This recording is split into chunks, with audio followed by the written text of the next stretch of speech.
welcome to the IISS Simultaneous Special Session 3 on Cooperative Maritime Security in the Asia-Pacific. My name is Evan Laxmana. I'm the Shangri-La Dialogue Senior Fellow for Southeast Asian Security and Defense, and I will be your chair for this evening. So before I go into the synopsis and the speaker bio, a few housekeeping notes. For those of you who have not read the instructions earlier, let me say that for you to be put into the queue, please put your name card into the machine and press the button, the speaking button, which will put you into the queue here, and I will control who will speak. Secondly, I should also note that there will be 3 simultaneous translation. Channel 1 is English, Channel 2 is Chinese, and Channel 3 is Japanese. So, in terms of the session, it's, I think, entirely clear for all of us in the room that the maritime theater of the Asia-Pacific region faces numerous security challenges, from illegal fishing and maritime disputes to the strategic importance of seabed mining and critical underwater infrastructure protection. A more robust cooperative framework involving maritime law enforcement agencies, naval forces, and other stakeholders is becoming increasingly crucial. So this special session will discuss how security cooperation could be strengthened to tackle emerging surface as well as subsurface challenges across the maritime domain. Today, we are very honored to welcome 5 distinguished speakers to the panel. We have Admiral Sir Tony Ratican, who is Chief of the Defense Staff of the UK, Ricardo Montero Allende, the Undersecretary of Defense of Chile, Lieutenant General Le Quang Dao, Commander of the Vietnam Coast Guard, Admiral Suguchi Yoshio, Commandant of the Japan Coast Guard, and Rear Admiral Hu Gangfeng, Vice President of the National Defense University People's Liberation Army. So the speakers will speak first from my right. Admiral Suguchi, please. The floor is yours.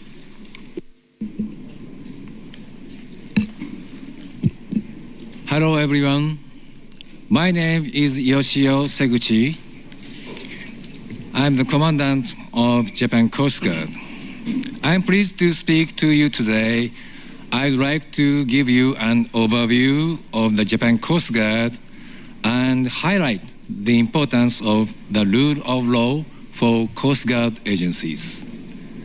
JCG was established in 1948 to ensure the country's maritime safety and security. We are the only organization in Japan with a comprehensive mission, authority, and security capabilities. With over 14,000 personnel, 476 vessels, and 98 aircraft. As a maritime law enforcement agency, JCG uses patrol vessels and aircraft to guard territorial waters and EEZ, crack down on illegal fishing and illegal drug trafficking, and respond to piracy and suspicious vessels. JCG has always been a non-military agency and does not carry out military mission. Japan's national security strategy says that the role of JCG is essential to the security of the country due to its coastal geography. The strategy also stresses importance of developing the Coast Guard capabilities, strengthening cooperation with the Japan Self-Defense Forces, and enhancing international cooperation with the foreign maritime law enforcement agencies to improve Japan's security. JCG and JSDF have maintained close cooperation under their respective roles, sharing MDA information, and conducting various training exercises to respond to any situations, including search and rescue, natural disaster relief, anti-piracy measures, and response to suspicious vessels and gray zone situations. As maritime issues become more globalized and diverse, cooperation between maritime law enforcement agencies and related agencies, such as navies and maritime police, is beneficial in overcoming challenges. Using these capabilities and assets in a combined manner is highly effective. However, we must be thoughtful with issues regarding national sovereignty or interests, which can easily escalate into conflicts involving the use of force or armed intimidation when the status quo could be altered.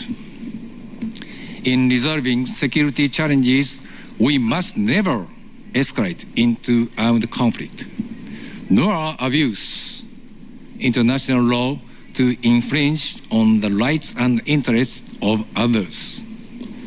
We must claim and act in good faith within the framework of international law and seek to overcome challenges by peaceful means.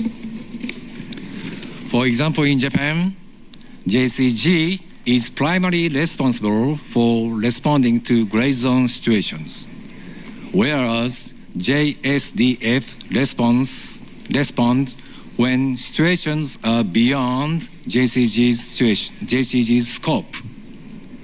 Each country has created or is creating the best framework for law enforcement agencies and naval forces to deal with various situations according to their security policies.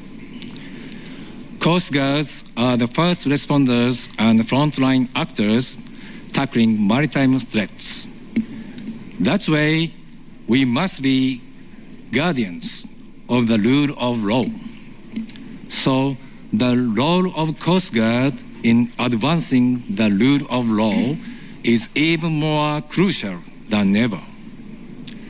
To uphold, maintain order based on the rule of law, and to prevent situations from escalating, it's essential to strengthen Coast Guard capability worldwide. At the same time, it's also important that all stakeholders work together to overcome maritime security challenges. Thank you very much for the opportunity to speak to you. I look forward to a fruitful dialogue. Thank you. Thank you, Admiral. Mr. Allende?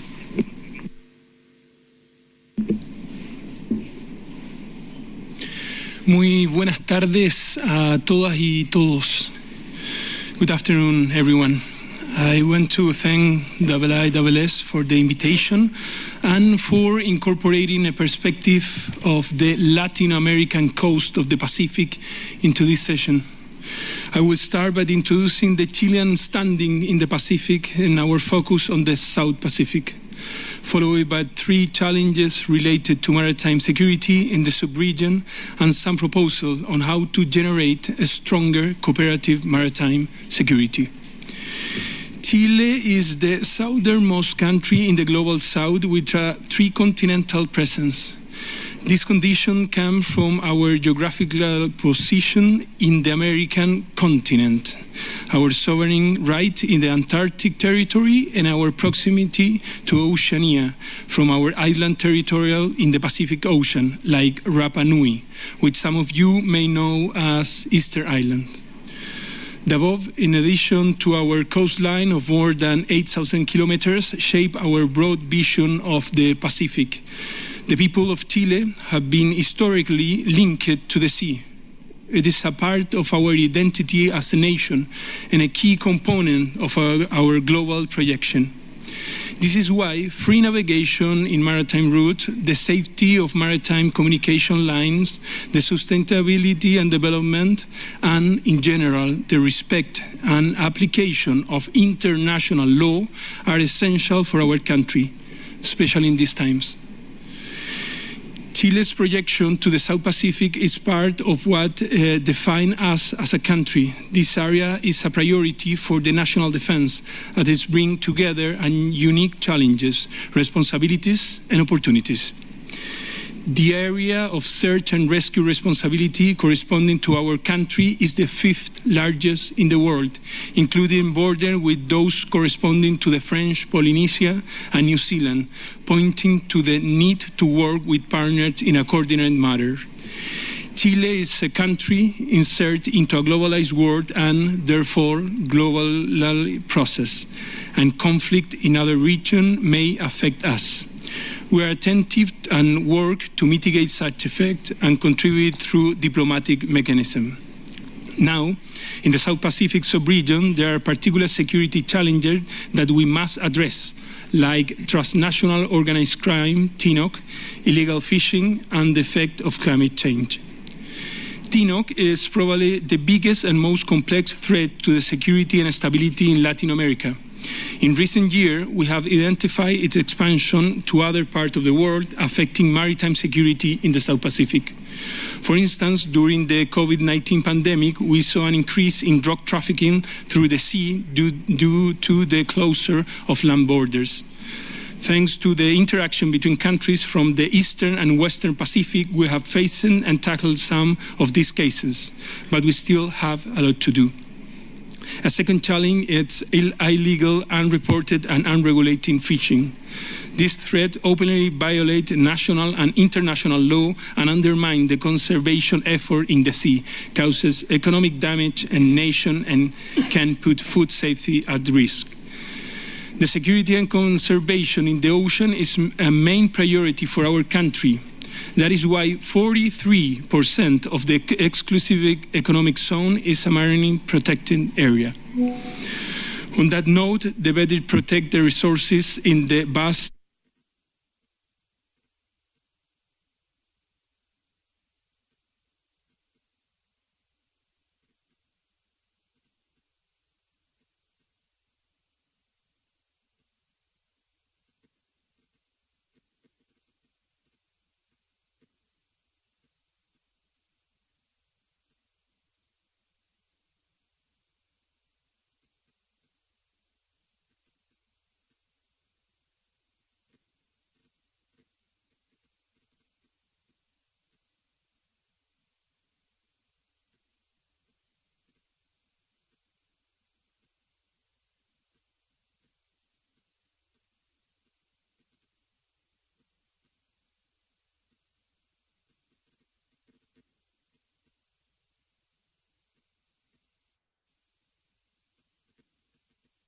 cooperative frameworks on maritime security have delivered tangible outcomes. Many incidents at the sea have been resolved peaceful. Numerous maritime accidents have been addressed. Many fishermen have been rescued in a timely manner. The organized transnational maritime crimes have been effective counter. As a result of overall maritime security situation in the region is generally stable, enabling further growth of blue economies of countries. Vietnam Coast Guard fully recognizes the role and importance of the sea and oceans and the security challenges in Asia Pacific. Over the past year, we have consistently and proactively implemented Vietnam national laws as well as international maritime laws and treaties to which Vietnam is a party. Vietnam Coast Guard has signed bilateral cooperation agreement with maritime law enforcement agencies of 9 countries in the Asia Pacific. At the same time, we also put forward initiative measures to promote cooperation among law enforcement agencies of countries in the region. A notable example is our international exchange program, Vietnam Coast Guard and Friends, which we host every 2 years.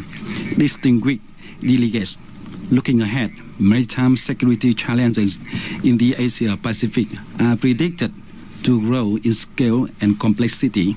Therefore, I'd like to offer the following 5 proposals. First, it is essential that every nation should engage with a constructive political will, strictly abide to the international law, with the 1982 UNCLOS as the foundational framework for all maritime activity, continue to foster cooperation in accordance with international law and domestic laws of each country. Second, maritime law enforcement agency should regard as a bridge of peace. We should work together to establish a maritime law enforcement information sharing network in Asia-Pacific region. This would provide a direct link among contact points for early warnings, vessel operation data, timely and effective IUU fishing prevention, search and rescue coordination, and crime suppression assay. Third,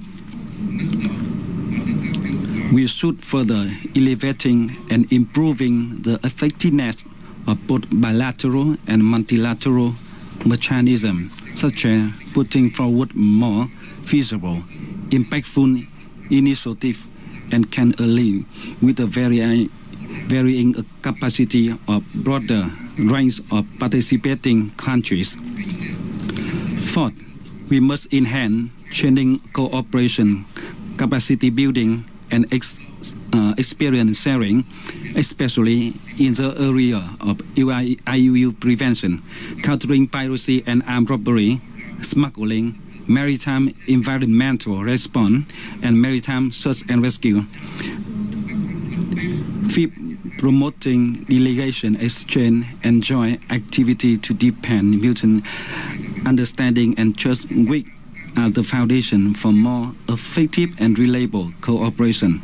Ladies and gentlemen, the Vietnam Coast Guard remains committed to being a trusted and proactive and responsible partner in the collective effort to build a safe and secure, stable and sustainably developing Asia-Pacific region. Thank you for your attention.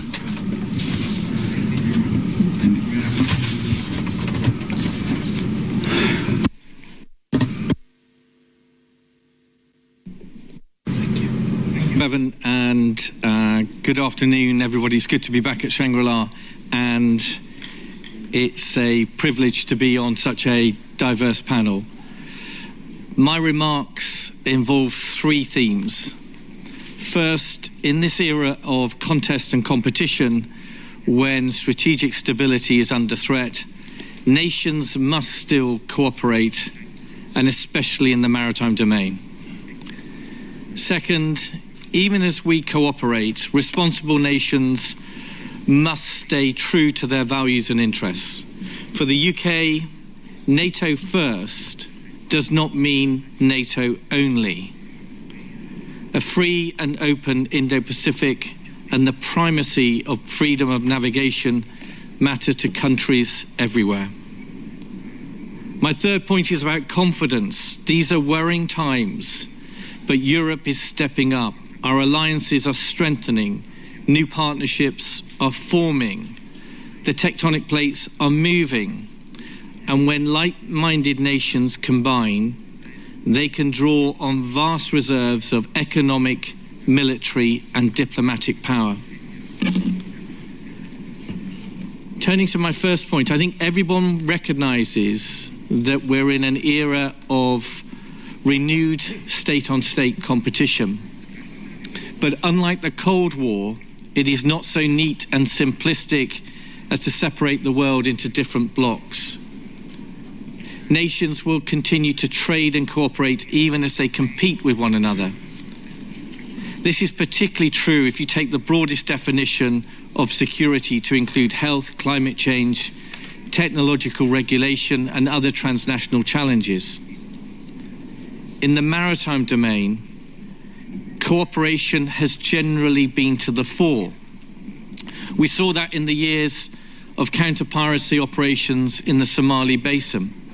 European naval forces working in proximity to those of Russia, China, India, and the United States, whether through formal or informal frameworks or unilaterally, but all in the same space, working toward the same goal.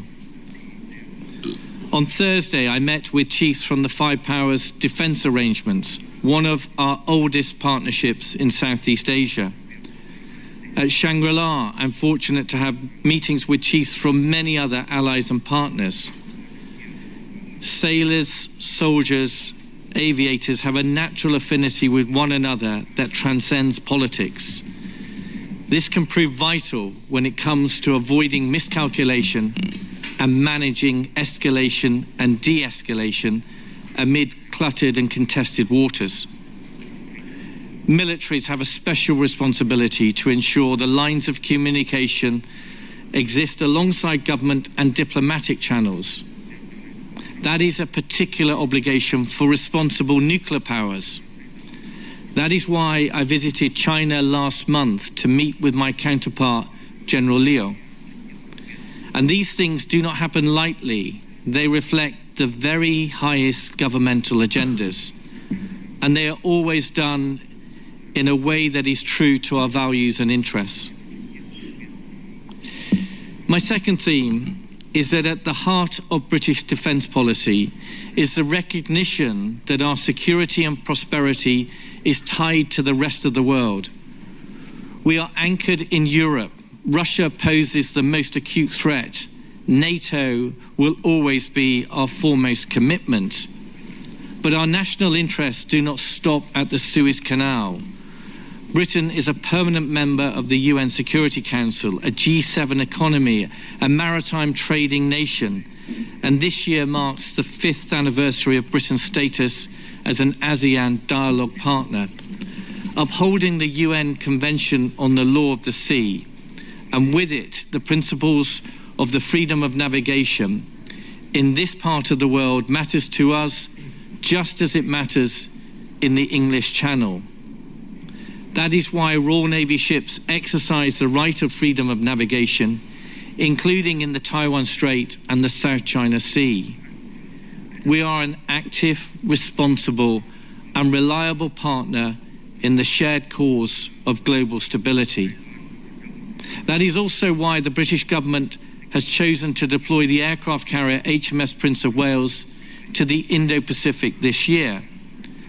And the United Carrier Strike Group is in truth an international carrier strike group, incorporating ships and aircraft from many nations and following in the wake of similar deployments by both France and Italy. This brings me to my final point, the heft that we derive from our alliances and partnerships and why we can be confident. These are momentous times with a war in Europe and conflict in the Middle East. But just as momentous is the way the world is responding. Europe is stepping up. Defence spending in NATO is 30% higher than it was a decade ago, and it's set to rise even further, largely because of growing European budgets. Extraordinary conversations are underway on nuclear deterrence, on collective security and burden sharing, on industrial and societal resilience. President Putin's recklessness in invading Ukraine and the moral clarity and physical courage of the Ukraine people has done more than any other factor to bring this about. The woeful experience of Russian forces in Ukraine and the Black Sea and in the court of international opinion is a salutary lesson for any nation that is tempted to view the use of force as a means to achieving nationalistic political ends.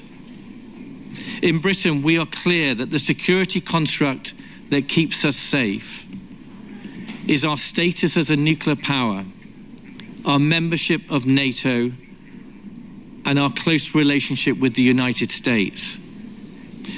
And we know we need to strengthen this construct and adapt to a more dangerous age.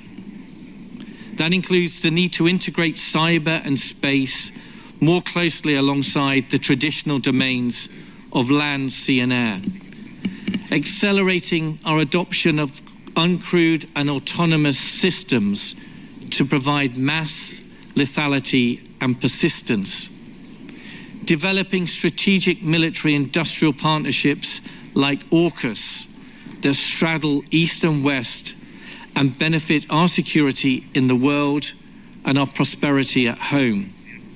And above all, harnessing the immense strength that is to be found in our network of allies and partners worldwide. In sum, the domestic and international geopolitics of late has been turbulent, but we should stand strong, hold firm, and be confident of all we can bring to bear to manage these difficult times. Thank you. Thank you, Admiral. Rear Admiral Hu, the floor is yours.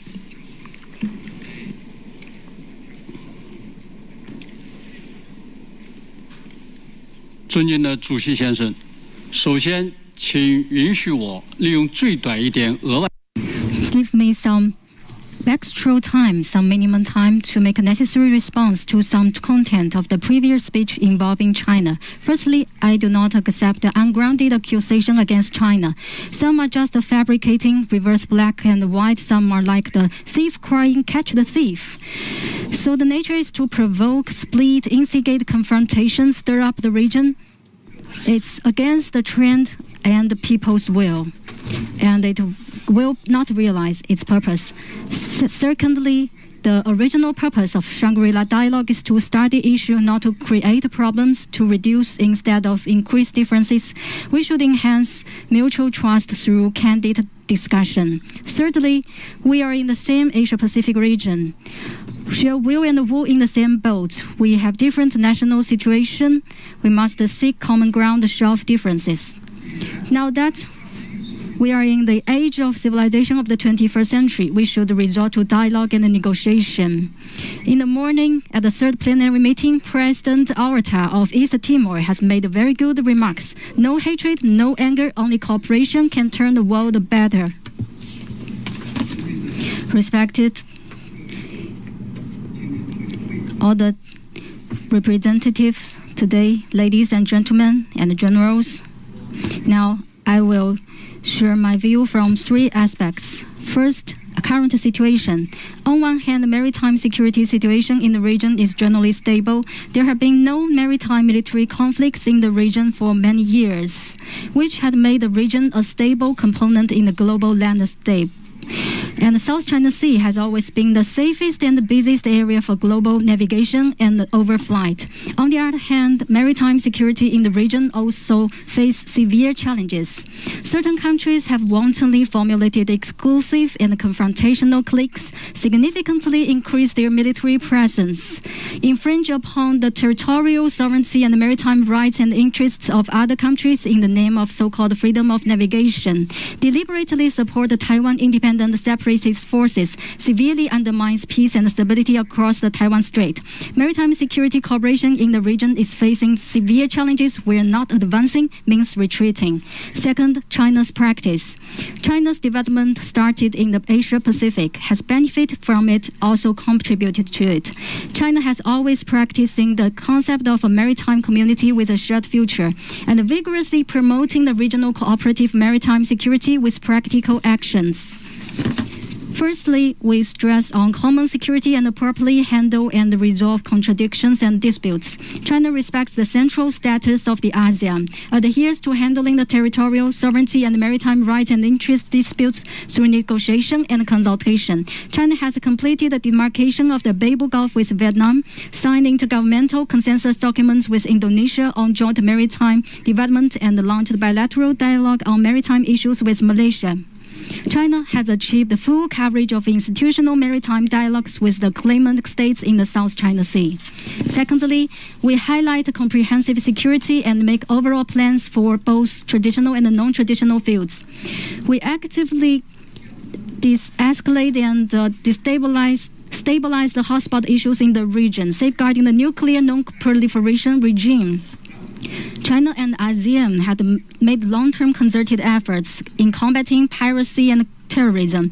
We have continuously dispatched the Navy fleet to carry out international escort missions, providing safety guarantees for more than 7,300 Chinese and foreign vessels. The Peace Ark Hospital ship has carried out 10 harmony mission tasks, treating over 370,000 patients. We have dispatched Navy ships and aircraft multiple times to conduct maritime emergency search and rescue operations, as well as humanitarian disaster reduction. Thirdly, we strengthen security cooperation and build maritime exchange and confidence-building mechanism.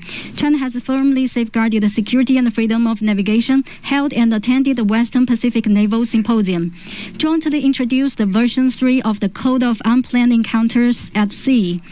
China and ASEAN countries are fully and effectively implementing the DOC and actively promoting the consultation on the COC.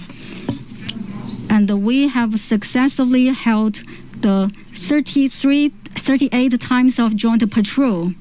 China has established 2+2, 3+3 dialogue mechanism with Vietnam, Malaysia, Cambodia, and etc. Beijing Shanshan Forum has become a grand gathering for discussing international security cooperation in the region. Fourthly, we pursue sustainable security and promote peace and common development. China has vigorously promoted the initiative of the 21st Century Maritime Silk Road.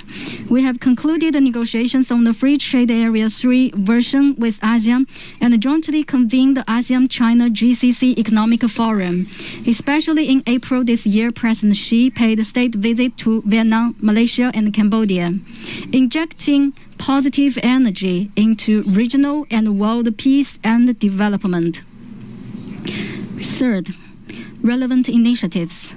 China will uphold the 3 major global initiatives put forward by President Xi Jinping, practice the concept of a maritime community with a shared future, jointly create a sea of peace, friendship, and cooperation.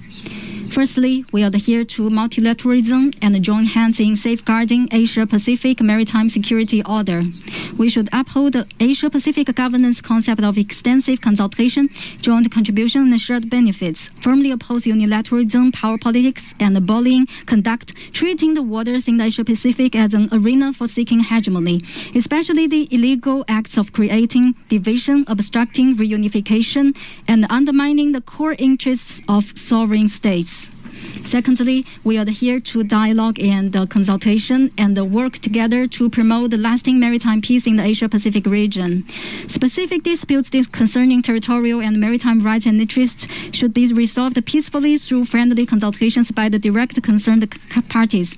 International law, including UNCLOS and the DOD, must be observed.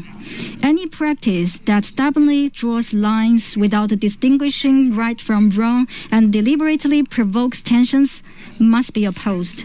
Thirdly, we adhere to exchanges and mutual learning and jointly create a bright future for the maritime areas in the region. China holds high the banner of community with a shared future for mankind. We will uphold the Asian values of peace, cooperation, openness, and inclusiveness, and pursue the Asian security model that features sharing will and will, seeking common ground, shelving differences, and prioritizing dialogue and consultation, so as to create a community with shared future for the region and the community of shared future for mankind. This year marks the 80th anniversary of the victory of the Chinese People's War of Resistance against Japanese aggression and the World Anti-Fascist War. We should firmly safeguard the fruits of the victory of World War II, resolutely uphold the post-war international order. Thank you. Merle. So we have roughly about 40 up to 50 minutes or so for question and answer, a discussion. I've seen a few questions and a few interventions, but for the first remarks, Admiral Vajour, please, the floor is yours. Thank you, Mr. Chairman. I am Admiral Vajour, Chief of the French Navy. First, I would like to thank the panelists for the insightful and fruitful discussion. As a nation belonging to the Indo-Pacific, France takes its full part in ensuring maritime security and freedom of navigation. We are promoting proactive partnership through Indian Ocean Navy Symposium. We were the chair from 21 to 23, and we will take the chair of Western Pacific Navy Symposium after China in 26. But let me state that the UNCLOS Montego Bay Convention has been issued in 1982. It means 47 years ago. And the question we have is that interpretation by nation of the UNCLOS is sometimes really different. And I would like to ask you the question, more or less 50 years after the issuing of the UNCLOS, do you think it is time to review the UNCLOS or to precise some dedicated points, especially about the regulation about seabed and the protection of critical infrastructures? Or do you think that just reinforcing cooperation between nations will be enough? Thank you. Thank you. We will collect 2 more questions and then we'll ask the panelists to respond. From Brunei, young leader Hazwan, the floor is yours. Thank you very much, Evan. I have a question for Admiral Radikin, sir, and perhaps also Admiral Hu. A very good afternoon, Admiral. Thank you so much for sharing the 3 themes of your cooperation here in the Asia-Pacific. I would like to ask, in light of the recent strengthening of the defense cooperation between the UK and China, is there any particular area where this cooperation will be moving forward? Anything that we can expect in the near future? And if there are anything, if you could share anything concrete or any practical steps in the near future. Thank you. Thank you. From the Philippines, Zaili Pakulba. I would like to address a question to Admiral Hu. China has repeatedly affirmed its commitment to finalizing a substantive and effective code of conduct with ASEAN. In this context, how does China reconcile this with recent actions, such as the use of force against Philippine vessels, that appear to undermine the spirit of mutual restraint and peaceful dispute resolution envisioned in the COC? Additionally, how does China view the constructive role of extra-regional partners in supporting maritime stability, transparency, and adherence to international law in the South China Sea? Thank you. So we have 3 quick questions from the audience. I feel like perhaps for all of the panelists, the question from the Admiral regarding it's a time to review the UN Convention on Law of the Sea is certainly an interesting question that I hope all of the panelists can address. And then to Admiral Radikin on the UK-China maritime cooperation, and perhaps the last one to Admiral Hu on the actions of China in the South China Sea and the COC process. Let me first turn to Admiral Seguchi, if you have any thoughts on the first question regarding UNCLOS review.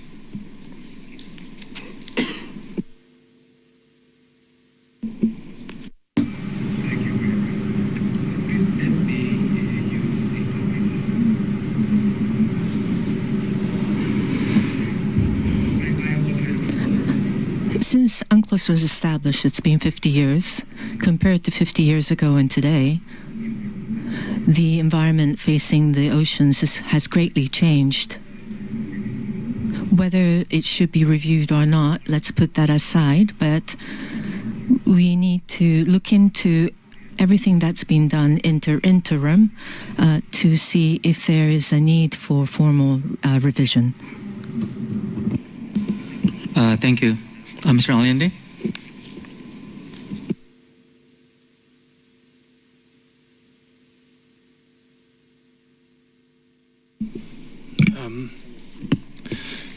Well, I will say that this is a huge challenge, and it's going to become more complex through the years. So I think we need to be very responsible for this. As I say, for us, the protection of the not just the maritime domain of each country, the general maritime domain is important for Chile. It's the main priority. So I think that a sustainable development must be a goal for all the countries, but it's impossible a solution if we think about it just for ourselves. So we really think that any treaty that can provide us a bigger framework in order to protect the environment and have again, development that is responsible, I think is an opportunity that we must take. Thank you. Chairman Le, if you would like to.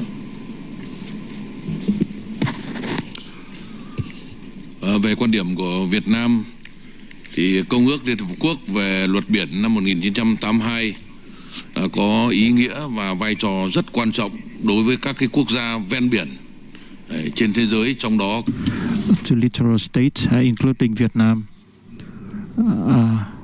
for the reviewing of UNCLOS to make it more suitable to the current situation is important, and Vietnam will be very careful in reviewing and suggesting as well as submitting our the content items that is related, so that interest of every countries in the world and it's in this region will be protected. Thank you. Thank you, Nicolas. So I would not be a fan of going back and starting all over again. I think that might be quite risky, quite chaotic, create all kinds of opportunities for even bigger arguments. I would be a fan of banking all that we've got, and that is agreed by everybody, and trying to extend that even further to get even more signatories. And I can see that, can we then try to deal with the points that are really at issue, and can we either refine or resolve those particular points, and can we make a bigger effort to get after those issues before they before they fall into a more difficult space where you then start to get into conflict. So I think if that's the spirit of what's behind your question, and it's a good point that as we're approaching 50 years, then can we approach it in that manner? And then on the question about the UK and China, it may be language, and it's not meant to be pointed. Particularly when I'm sat next to the Admiral and he had to suffer me providing a talk when the Admiral was at the National Defence University, and so we were reflecting on that last night. But if you're referring to my visit to Beijing, it was all about establishing military-to-military channels and communication. It wasn't, and I don't mean this to be, it wasn't about an ambition for cooperation. It was about something much more basic of ensuring that we have communication. And as part of that conversation with General Leo, we both thought it appropriate that we should keep those conversations private. But I hope he won't mind me saying that part of the theme of that conversation when we're talking about the UK operating in this region was a reinforcement that when we operate in the region, we do it in a very transparent way. It's something that we are really comfortable with because we see ourselves as operating under the rule of law. and we are doing activity that we consider to be entirely routine for a nation like the United Kingdom. So that's where we are. I think it's important that we had that conversation, but that's just some refinement of what it actually means. Thank you. Rear Admiral Hu, the floor is yours. Thank you for your question. First, I will answer the relations between China and the UK. As the East and the West civilization important representatives, the two countries have for a long time, we appreciate each other, attracted to each other. Just with me and the Admiral Ratakin, we sit on the same table last evening, and today we sit together. UK, the Chinese character Yin is related to hero and to handsome, and they are all beautiful meaning.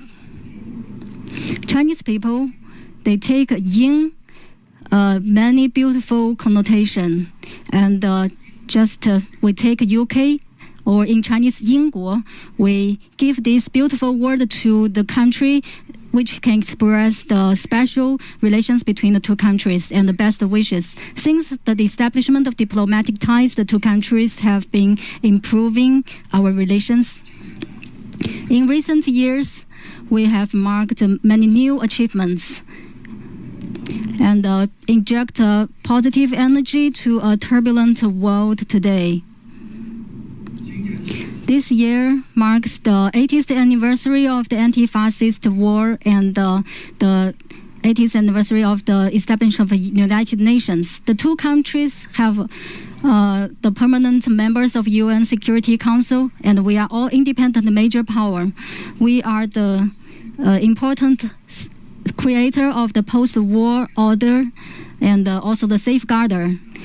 We should strengthen unity and cooperation and jointly safeguard the UN authority and status, and safeguard the international trade rule and law and the world economic order, and practice true multilateralism, just like the Chile commander have said, we should safeguard true multilateralism.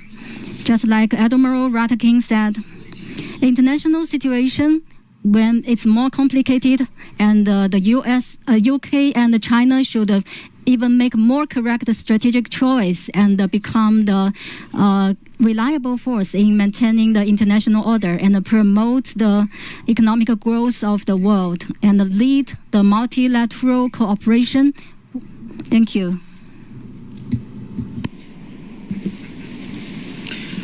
Thank you. So for the next round of questions, I'll try and take maybe 4, and then we'll have the panelists respond again. From the young leader and from Japan, Riho Aizawa. Thank you very much for this opportunity. So some analysts have suggested that a future conflict could begin with an accidental issue or accidental incident at sea. So to all the panelists, what efforts are most needed to prevent such accidents from escalating into a broader conflict? For example, do you see the development of communication mechanism, especially between Coast Guard agencies, as a critical step? Because while military-to-military frameworks like CUES, code for unplanned encounter at sea, or mil-to-mil bilateral mechanism do exist, but Coast Guard to Coast Guard arrangements seem to be less developed. So I do appreciate any ideas for preventing accidents from escalating into a broader conflict. Thank you. Thank you. From the United Kingdom, Richard Lloyd Perry. Thank you. Question for Admiral Ratakin. You said that although it's NATO first, it's not NATO only. So I wanted to ask you what you thought of the remarks this morning by Secretary Hegseth, where he said he would prefer it for European nations to stay in Europe and concentrate on the defence of Europe.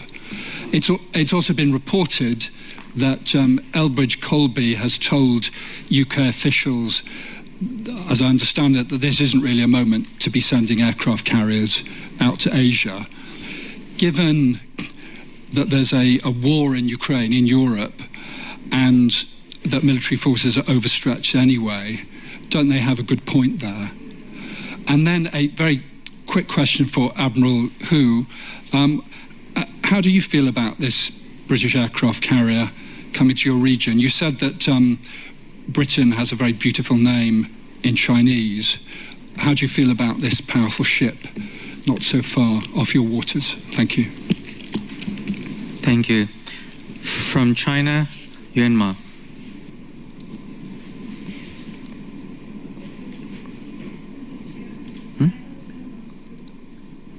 Admiral Radkin, thank you for your very informative speech. My question is about security cooperation mechanism. As we all know that now there are many different security cooperation mechanisms in Asia-Pacific region. However, when looking at history, we also can see that sometimes misunderstanding and confrontation happened because of the lack of effective dialogues among different mechanisms. So I was wondering that, in your opinion, how to make all these different security mechanisms working in a positive interaction, and can we establish a larger and more inclusive mechanism in which all current mechanisms can find their position and better work together? Thank you. Thank you. And lastly, from Singapore, Satish Kumar Cheni Krishnan. Hello, hi, I'm Satish Cheni from AFP. My question is for Rear Admiral Hu. As you said earlier, consultation and dialogue is important. And based on that, I was wondering, would it not have been better for China to send their defense minister to attend this forum? Hegseth made a bit of a dig that he was here this morning and that someone isn't, referring to China. So any comments on that? And just one last question. Do you think Hegseth's tone and that the message that the U.S. will play a stronger role in the region, will that reduce or raise tensions here? Thank you. Thank you.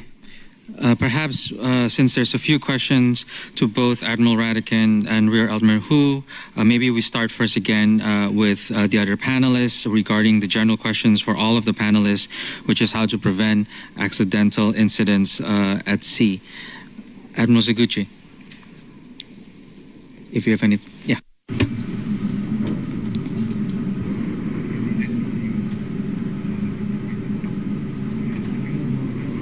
As I mentioned earlier,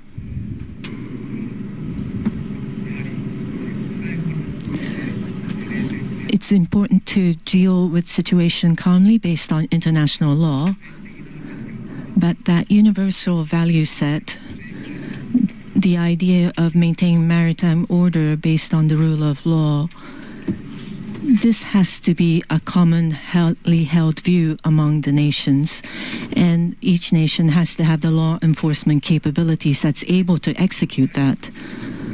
For that purpose, it's not enough for one nation alone to act, so it needs to be done within a bilateral or a multilateral framework, and best practices should be shared among them so that they can have a common mindset with regards to value so that they can act. In the case of Japan, we not only have bilateral frameworks such as this, but regional as well as global Coast Guard summits that we have been organized.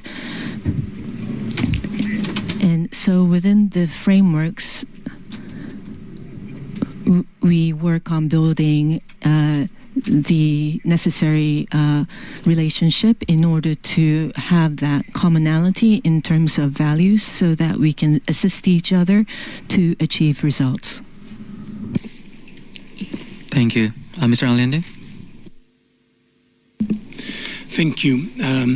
Well, I think the main framework must be the international law, but I think we need to do more and do it better. I think we need to open the conversation at a different level. We need to talk at the political level and to the military level. and must be not just bilateral meetings, it must be multilateral meetings. And and I think this dialogue and this meeting, it's a very, very good example. We came here, I know that it's an effort for all the authorities and all the military authorities too, to spend 3 whole days here talking and listening. And I really think that this is a good exercise, because when we met each other, when we start a conversation, that's open a channel. And that at some point could be an opportunity. So what we are working today is not just sharing impression. We're trying to listen what everyone else is trying to say to us. And that I'm quite sure that it is the main responsibility that we have. Because again, at some point that could be, or that could make the difference. A call, met someone here during the meeting, have a conversation, have to an open dialogue. So I think that the formal relations are important, but personal relations are important too. Thank you. General.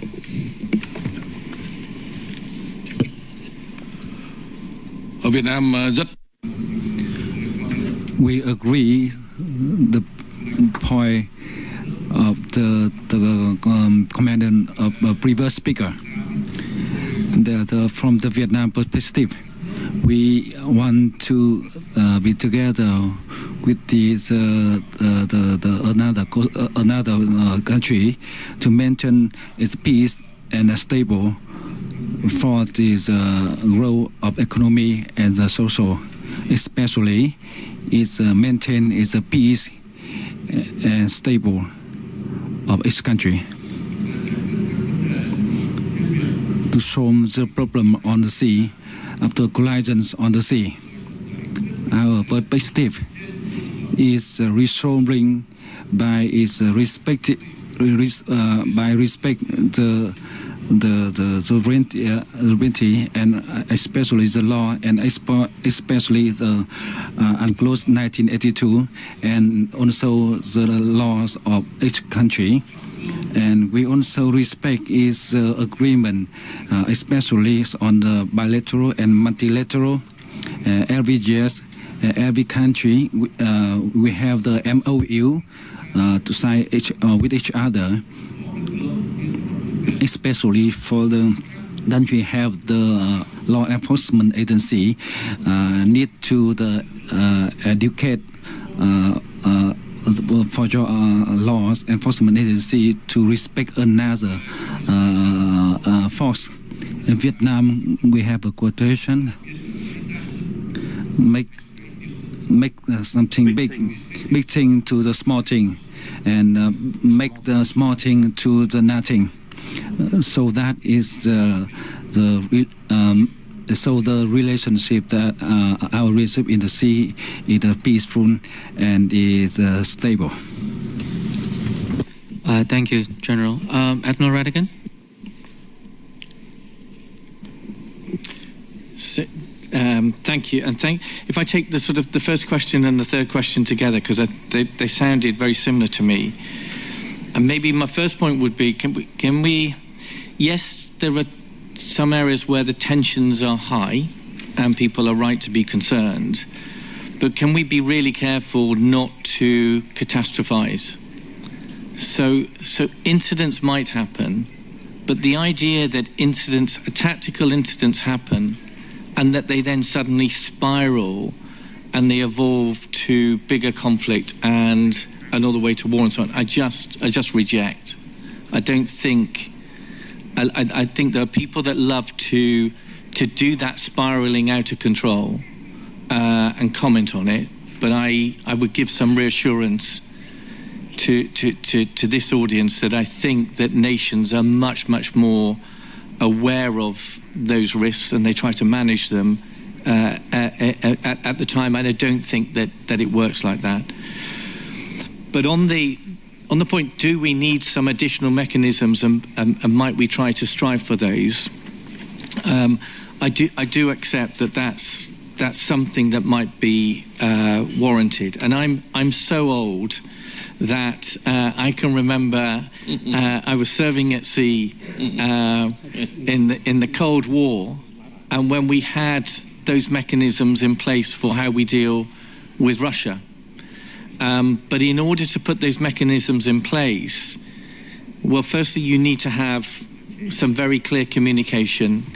You need to have a political frame where you have the authority to then start to have the conversations, where you then come up with some rules and procedures to just help to manage where you might have differences, whether it's under international law, or you might just recognize that there's a risk of miscalculation, and therefore do you come up with specific rules as to how close you will be between each other, particularly with military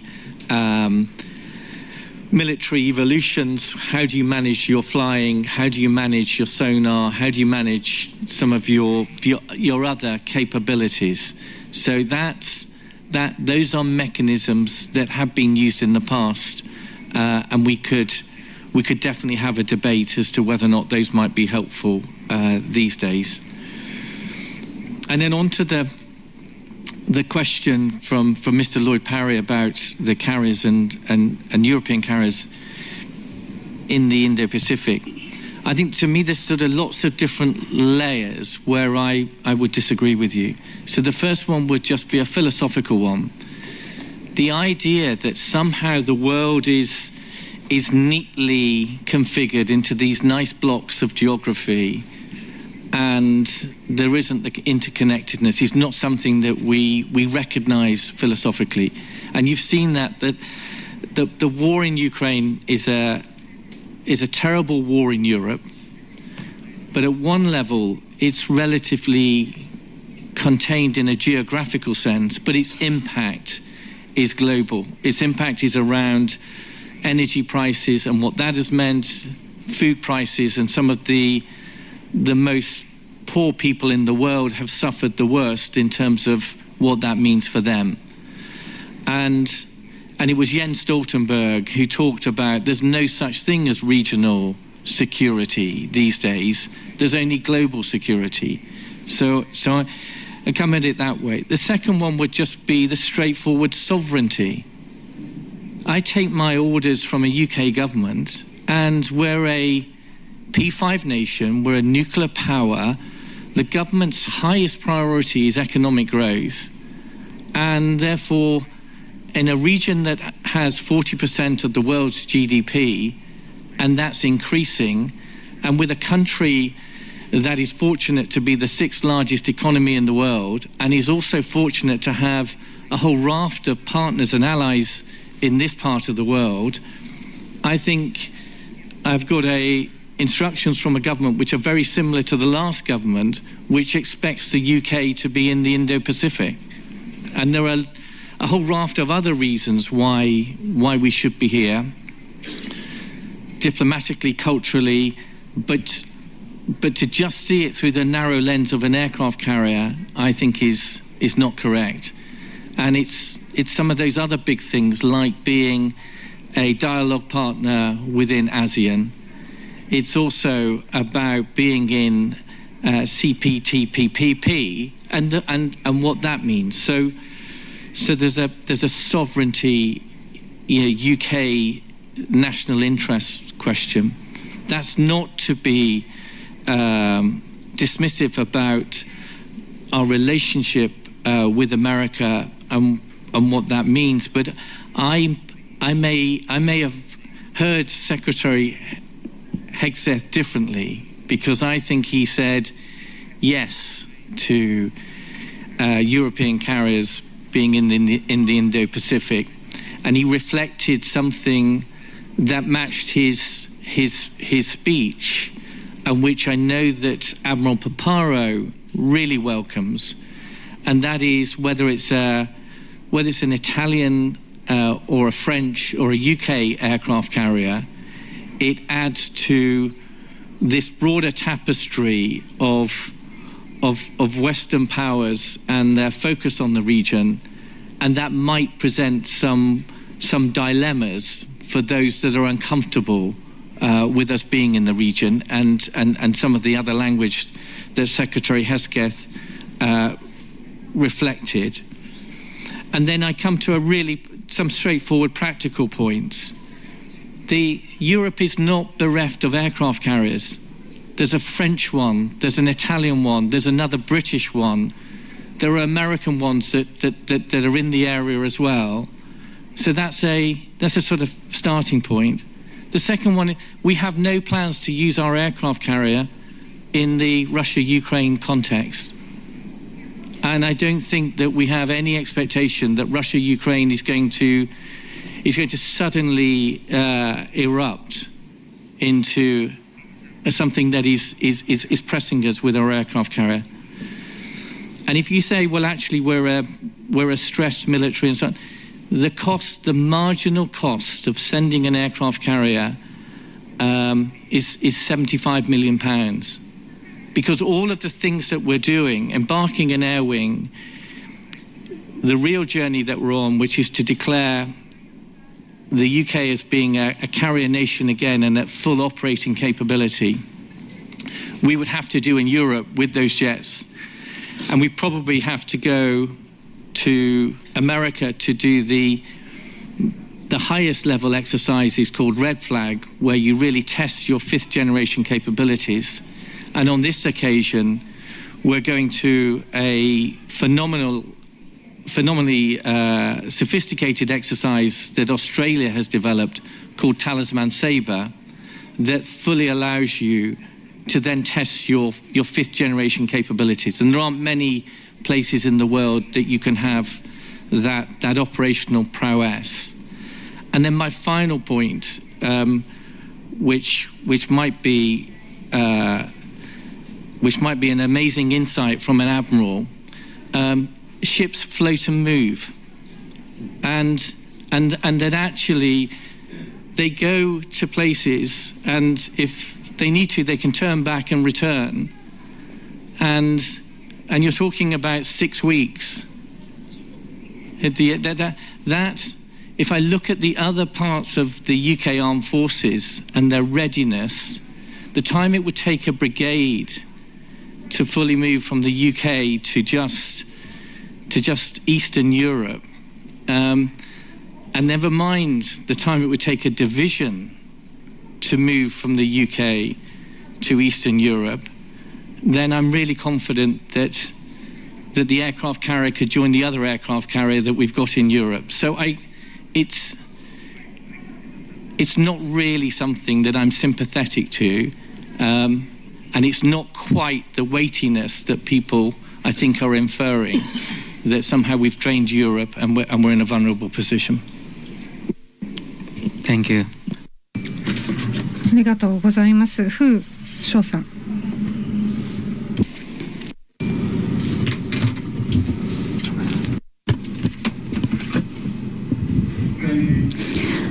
As for the UK aircraft carrier to this region, this is an interesting question. I'm willing to answer this question.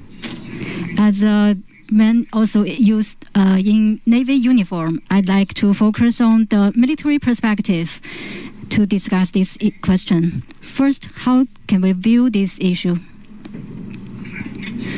Navy fleet or Navy ship is the most mobile service.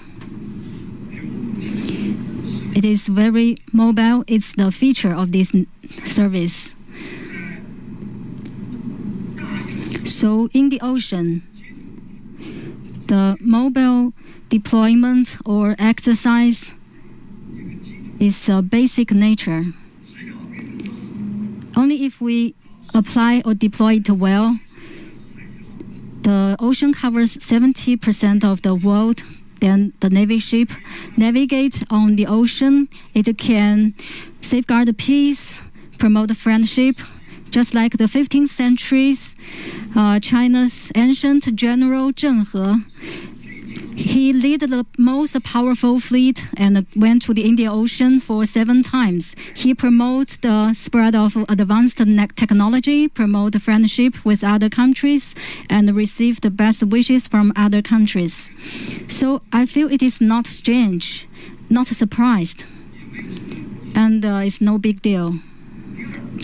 Second, how we think about it. Just like Admiral Radakin said,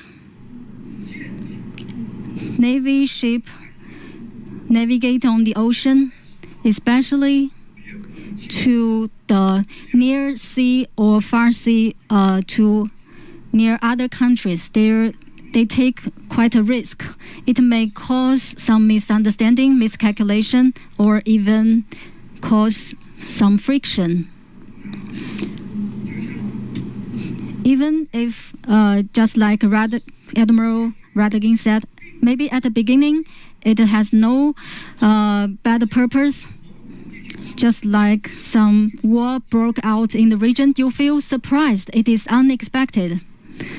But in the logic sense, your military force, once sent there, the risk will definitely increase.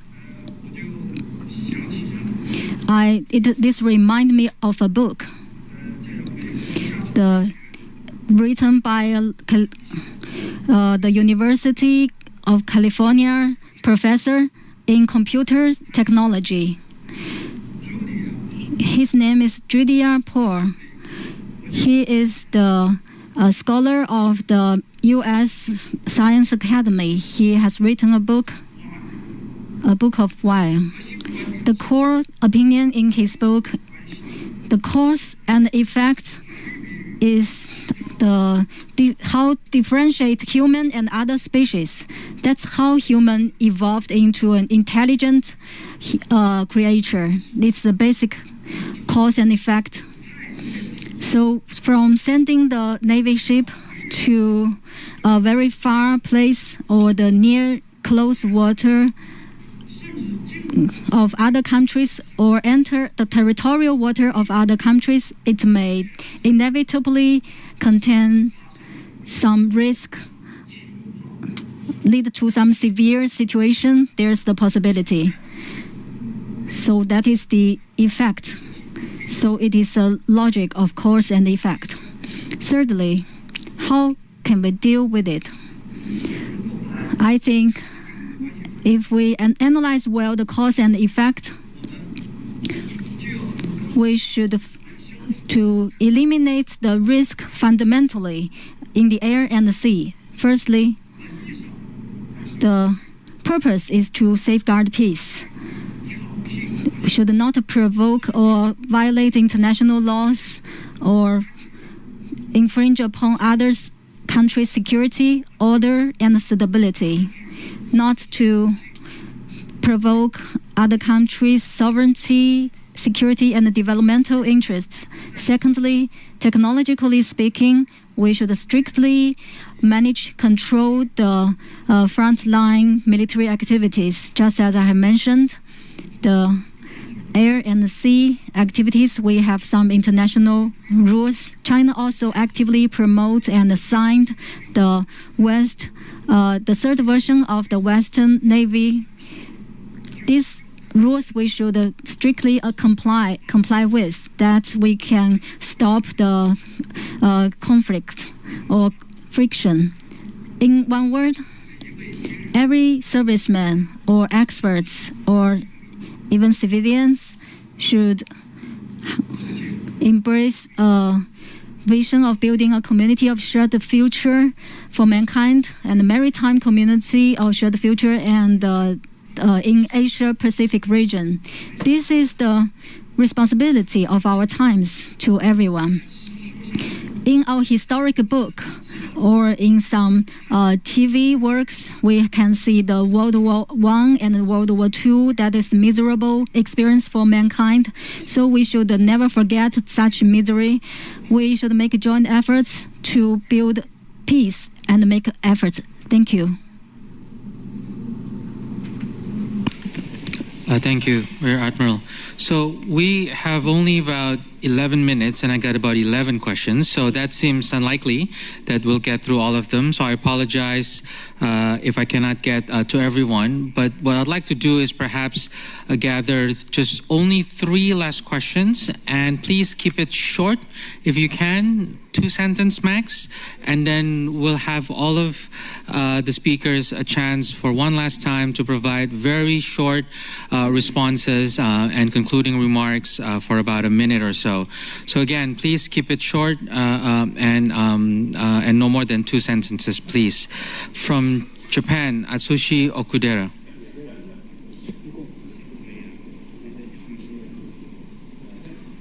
Hey?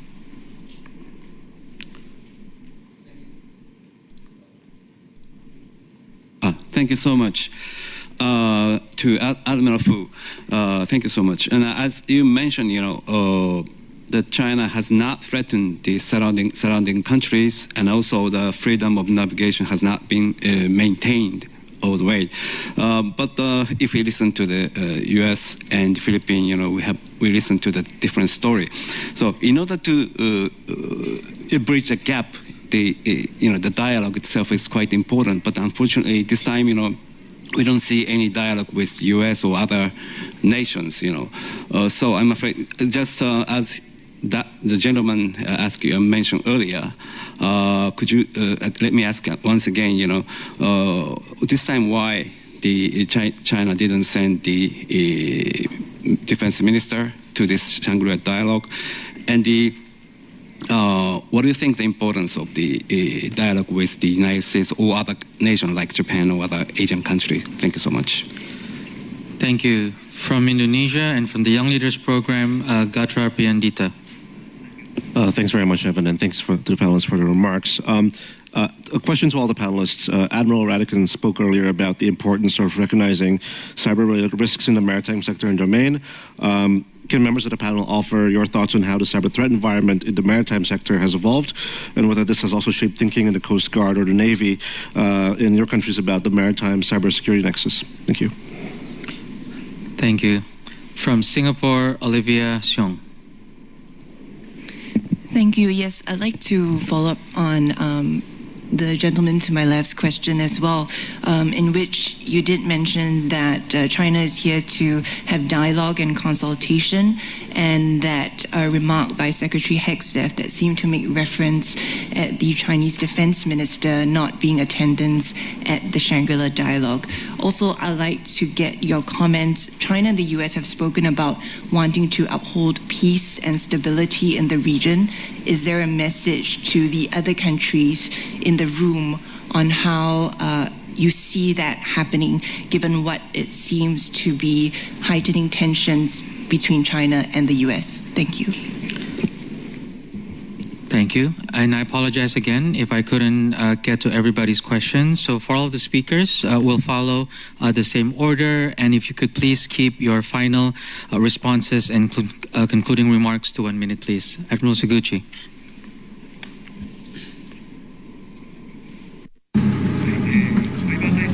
With regards to cyber matters, communication on the seas has seen great advances in terms of technology, using satellite and so on. But this issue is not something that can be resolved by Coast Guard agency alone.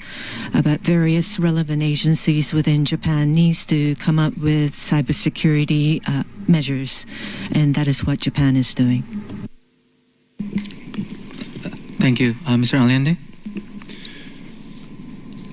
We have a lot of questions in just a few minutes. Thank you very much to IIS for the organization and for let us show our perspective from Latin America. Thank you. Chair Nuala?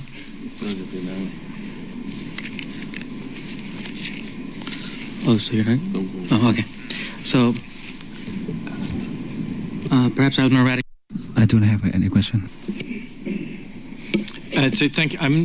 On the cyber question, I think there's sort of 2 or 3 elements from my mind. So one is the cyber threat it's a threat for all aspects of our kind of way of life now. And we've seen that with some attacks on UK industry and how the levels of disruption against the retail sector. So I think for any sector, it's an issue. And so it applies to the maritime sector, and especially in terms of our supply chains and how we go about our business.